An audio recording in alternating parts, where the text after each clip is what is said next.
thank you all for being considerate and really having a conversation about this, because it's all of our jobs to put input into this. You know, just because the planning commission did it doesn't mean that there shouldn't be changes to it. And I see a number of things that I would like to change. I'm with you on changing the mixed use on Route 980 back to residential. First of all, we've been through this before. It was going to be commercial on the previous comprehensive plan. And there were so many people at the meeting, we moved it to the fire hall. And no one wants commercial on Route 980, not even a mixed use with commercial in it. The traffic is already bad, and the people who have homes right there, everybody has at least a half an acre, quarter of an acre, or more. To put mixed use right in the middle of that doesn't really make any sense. And especially at the bend on Route 980, that is floods every year, multiple times, and is I can't think of the word. Wetland. Thank you so much. It's a wetland. So I would not recommend any of that become mixed use. And the neighbors will be here at the next meeting. So anyway, I really liked the way that the plan was organized and put together when I read it. I thought whoever did that did a great job as far as the design and content in it. But I would like to see more about green space and conservation, which was in the previous comprehensive plan. I see very little green on that. And I know that you've already hired somebody to work with the township on this, but if we could consider hiring someone who's a specialist on green space that can help weave green space in and out of development areas, even commercial development, I think that would be a benefit to us in the long run. I'm sorry, I'm out of breath. I have 2 masters on. You're fine, take your time. Kathleen, Yes. for your information though, you're not going to see any green space on parcels yet until a developer comes in and builds something on it. And in that area, like say the McConnell Trails, there's more acreage of green space that it doesn't show up on zoning, but he's required for green space under the ordinance, not under zoning. Okay, but shouldn't they still be on the map because Well, I mean, there's still green space? this is zoning enough to say this property is zoned residential, or this is property zoned, that's all it says. Okay. It doesn't show individual site development. Right. Oh, I realize that, but I realize too that when green space is put in, it should be continuous for migratory reasons. And it should be continuous throughout the entire township, so one green space connects to another. And that would be the ideal situation to look at. And we need to plan for that. You know, we could be another Bucks County-like area if we would consider that now before we become super developed. I just want to say I think that's really worth considering, and it would increase our property values. It would increase more people wanting to come here. The reason why people come here is because they say it's so beautiful. And it is, but if we develop it all, it won't be anymore. Kathleen, you helped a lot like years ago with the township on that committee. Yes. If you wanted to contribute something, if someone will keep an eye on tax sales and upset sales, not only sheriff sales, so much as like an upset sale or a tax claim, there could be a parcel undeveloped that someone just lets go, the township could get it, and just have the taxes that are due.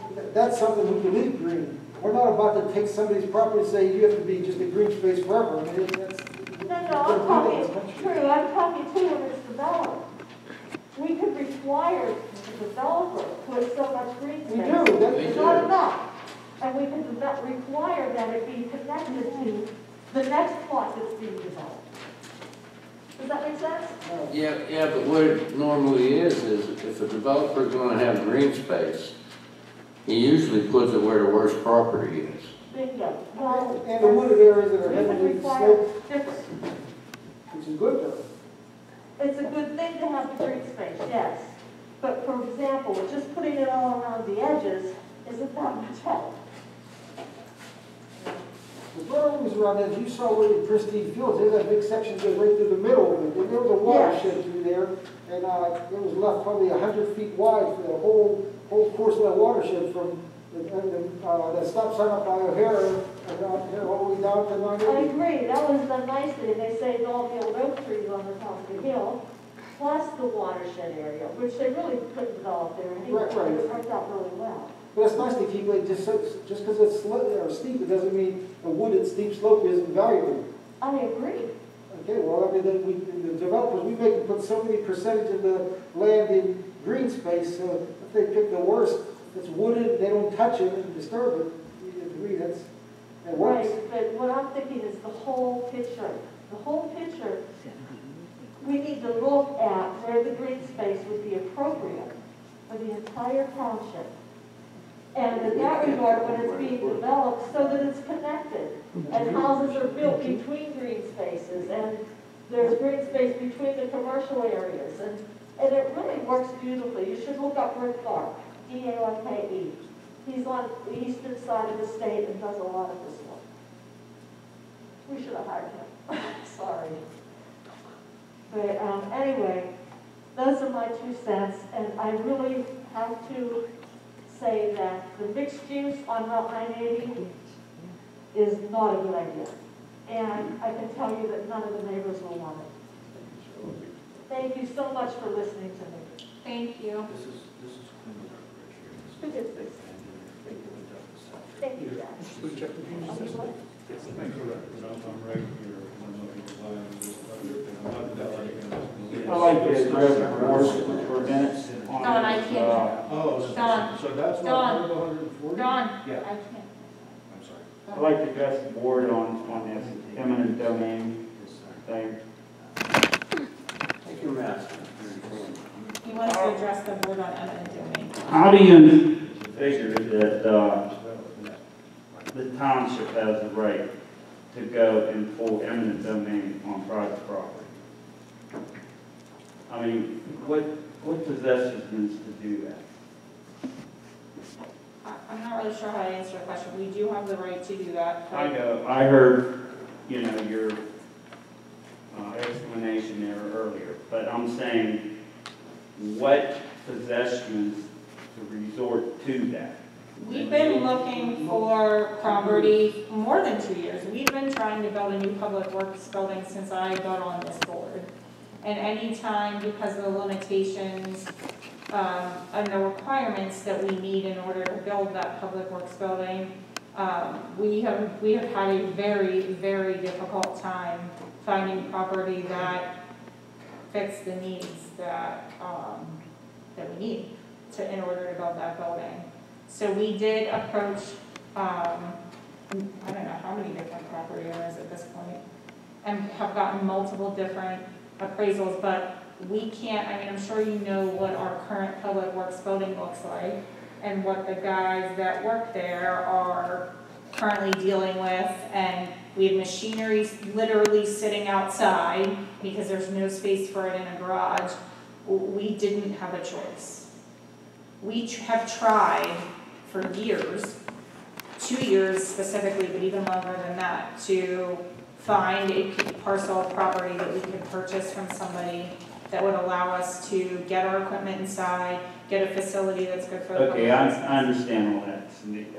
But my question is that, was this property up for sale before Yuns No, started looking at it? no. So Yuns approached the property owner before he even thought about selling, correct? Correct. And you made him an offer, or, Yes. and you made him an offer on an appraisal? That's how we have to do it. We are required by law to get an outside appraisal, and then we can only offer that appraised value. We are bound by that.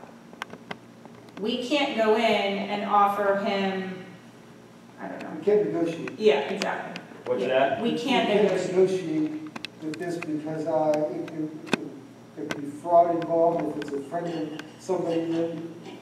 The law is clear on how it has to be done. Right. It's real, very rigid. Danny, you should know better than anybody. They Yeah. come in and took your property. That was a state for a road. Well, it's still the same thing. Okay, well, that was state for the road, I mean, that was supposed, bigger, I understand that. That's People why, on the turnpike. that's why, huh? All the people on the turnpike, they came in and took their houses, took their Well, they took property. my property too. I mean, I get hit every time there's a road being built. We got hit back in the 60s when 79 went through. I got hit with the South Point interchange, big time. We're not hitting you now. No, that's why yeah, you are.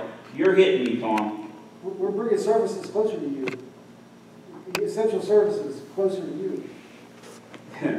Then you better start getting your salt trucks out on South Point Boulevard a little bit earlier in the morning when my trucks go, because there's a lot of times I got to salt South Point Boulevard in order to get to the parking What lot. would be doing?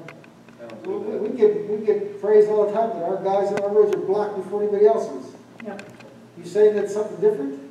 Yeah, I'm out there at 1 o'clock in the morning, and them roads aren't done, right? Well, that's the middle of the night. No, that's not middle of the Their night. thing is too, Danny, is a lot of times they are told, wait till it stops down.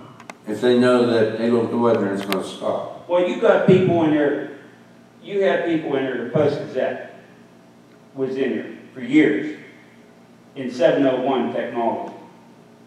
They had people coming in there at 1 o'clock in the morning, Cindy. It wasn't that they're in a bed, You're lucky you have a normal maybe 8 to 5 job or 8 to 9, whatever. But there was, the Post-Gazette was in it.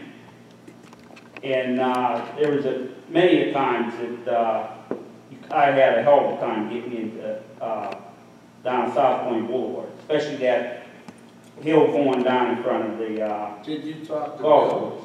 We will take the concern under advisement. I echo what Tom said. Quite honestly, you're the first person in a long time that I've heard anybody complain about our public works guys and their ability to keep the roads clear. So, Well, I'm just giving a comeback where you're just telling me how you're giving me a service and taking care of the roads, okay? But I'm saying that I'm out there, the same thing as what your public works guys are doing, but a little bit earlier and inside, okay? And, here recently, like I said, Post-Gazette has moved out, and it's now Heater is in most of it. But I'm still going back to the situation where, yous are going in, taking private property by eminent domain. It's our last resort, Dennis, our last resort. Last resort. Yep. For years and years, we've searched properties all over this township. Well, usually I don't agree with anything you do, Tom. But there was a situation where in use, okay, that slate dump. I don't understand why in the heck hey Ron, don't shake your head. You've moved enough of dirt and material. I don't understand, you got a bad eyesore in the township. You got residents living right below it.